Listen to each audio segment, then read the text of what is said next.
Alright guys, back with a video after all this time.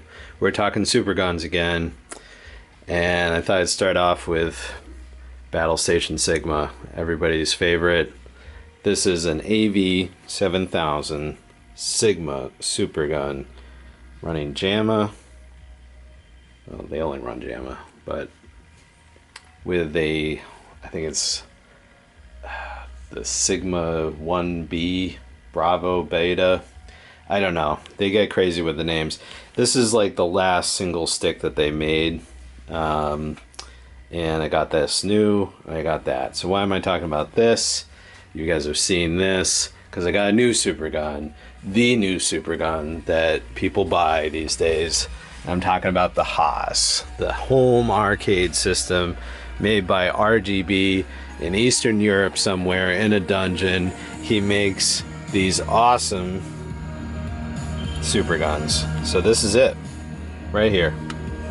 So this is the Haas 5.0 Supergun, and there's a lot of other stuff here that I've added to mine, which you can all buy. I think it's all still available right now, if you want to. So anybody that's watched my channel for the last long time knows I got a lot of Superguns, and I in particular am a big proponent and fan of the Japanese Supergun, the Sigmas, the Panda Twins, Vegas, Kicks, all those, and those guns are, some of them date back to the late 80s, some early 90s, and some up until maybe last year, but they're kind of defunct now. I think Sigma is done. They're not making any more Superguns. Up until more recently than you might think, they were around, but now I don't think they're making any new Superguns. There's still like the combo AV X whatever. I don't like it. Not a big fan. It's trying to do too much all in one box. I think you can get simplified versions, but it's got that kind of arcade board scaler from China stuffed in it, and it's got a lot of stuff. It looks a little too complicated for my take. So I prefer kind of the early 90s tried and true heavy metal Supergun. So why did I buy the Haas? Well, it's kind of my thing, right? Is arcade boards and tinkering. And one thing that RGB offers, RGB, I don't know if he still goes by that, but Haas, right? They offer a Sega Saturn adapter add-on to the Haas. So this little rectangle here is a separate component that you can buy to add Sega Saturn controller functionality to the Haas.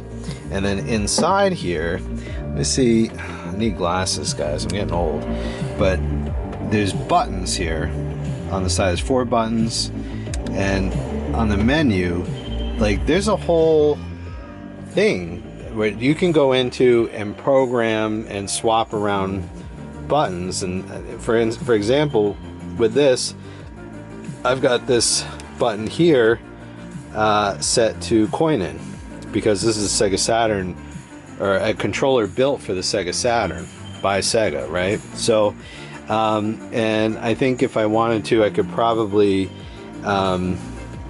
you know, if I was trying to play Neo Geo and I wanted the 4th button here or here or something like that, something crazy, I think you could do it with that, right? If you fiddled with that menu enough, saved it, there's profiles to save. You can add turbo fire to certain buttons. You can maybe make a button, you know, you can make button 4 button 1 with turbo at so many hertz. A lot of little things that you can do that, you know, you would have to do through you know, breadboard and potentiometers and like by other means, in other words, with an old school Supergun. And that was kind of the culture behind those Superguns back in Japan.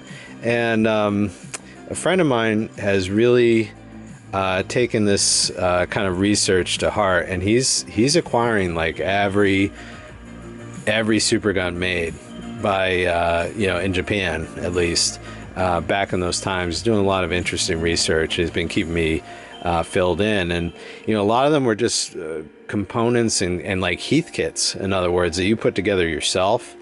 And there was like little mom and pop shops in Japan that like sold these and sold arcade boards, and it was like almost like buying like an expensive watch back then. It's like, you're into video games, what video game should you buy? And it's like the one you could afford, or the one that you can, you know what I mean? It's like almost language that a Rolex salesman would sell you on, right? That's what these little stores in Japan were doing, selling real arcade hardware to video gamers back in the early 90s. It's like kind of, it's fascinating. It's fascinating to me anyways. So again, that's where I'm coming from. But I bought the Haas because everybody is you know, like, this is the one that you can really go online, buy today, you know, just add to your cart, get all the components shipped to your door. And I just thought I'd say, like, and I haven't really dived too deep into it, but like, what's my take on it? What's my feeling on it, coming from the old school to the new school? I think it puts out an absolutely beautiful image.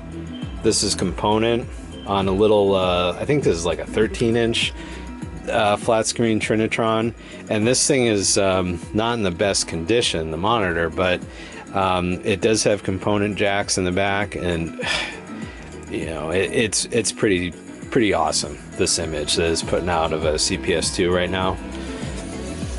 So you have to buy like a bunch of little components, and together they form this Voltron that gets you this, right? And with the old school ones, this is like maybe my first and really only critique of the Haas, is like, all this together is a lot of wires, a lot of additional little like things, and it's built in such a way that really somebody with not a lot of knowledge or skill can just like snap these together, like and just buy it online and play arcade boards. And I think that's been like a real stumbling point with people that have tried to sell Superguns made to order in the past, is like, there's a learning curve, and you can blow things up, you know, and oftentimes the thing you're blowing up is like a very expensive video game. If you're not careful, you really have no idea what you're doing, and the internet is full of every type of person.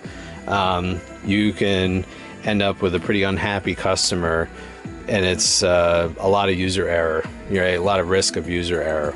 And the Haas, I'm not saying that's impossible, but it's a lot.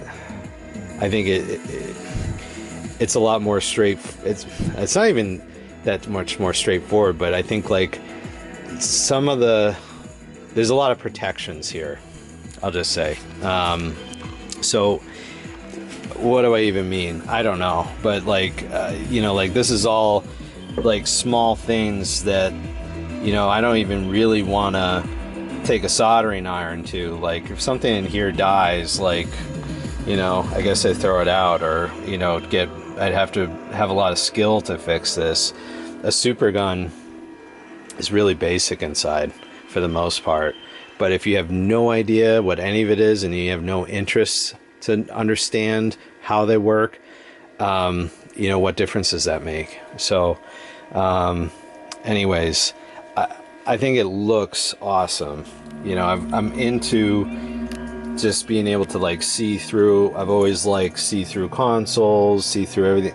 I think it looks really sick, and it's badass, and it's dark, and it's cool, and I love that, because the Supergun should be cool. You want to be able to show it off to people, and I think what you're showing off to people here is like, look at this crazy video game. I'm playing a video game right now. To your average person, they're not going to really register that's a video game. B, like, you know, what kind of arcade stick do you have set up? In my case, and this is one of my main reasons why I wanted the Haas 2, not just like, yes, I wanted to know what the new school was like and, you know, just compare, right? But I have had this Sega Saturn Virtual Stick Pro for so many years, and Haas has an add-on adapter right here, this little rectangle, to allow you to plug in to the stock. It has DB15 Neo Geo ports, like a lot of Superguns, these here. But you can plug into these Sega Saturn ports. And I was like, awesome.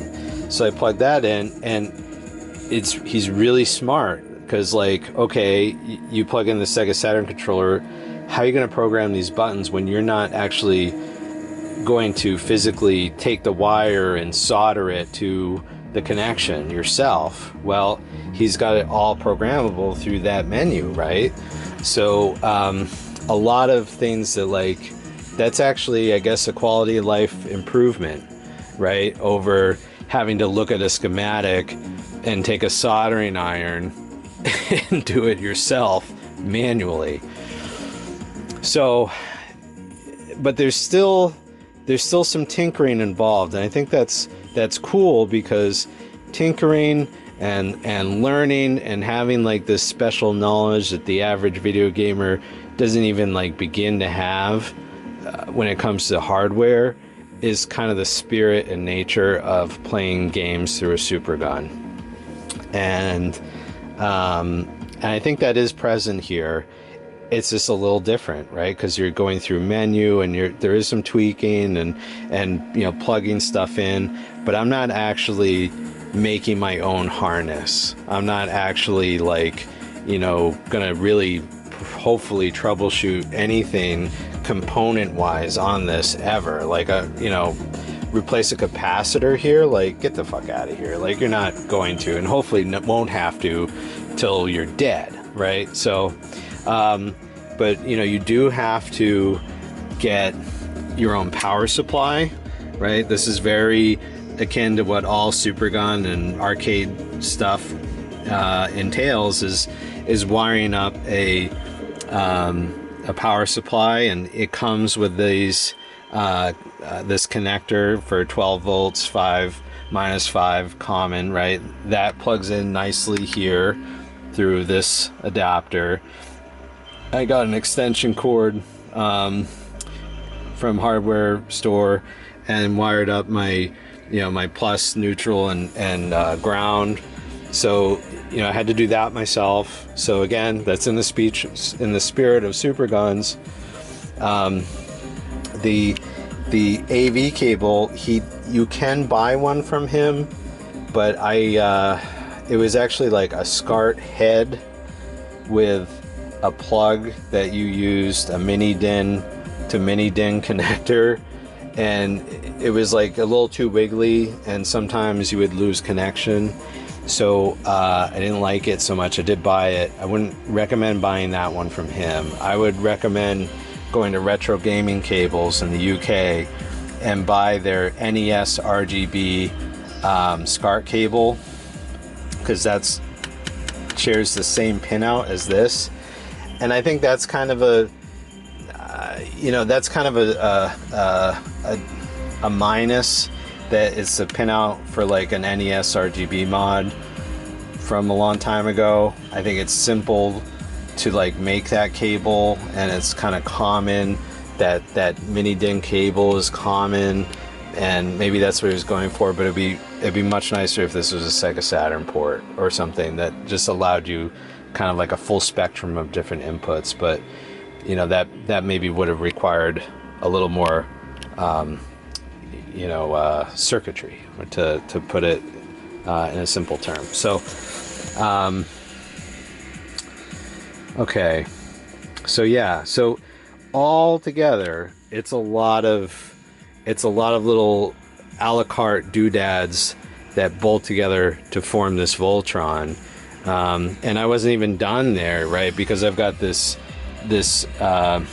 SCART cable that I bought connected to a comp to RGB, or excuse me, a SCART, whatever you call this, the RetroTink product that takes Euroscart and outputs component and stereo audio, and you know that requires its own little power supply too. So like that again, it looks awesome.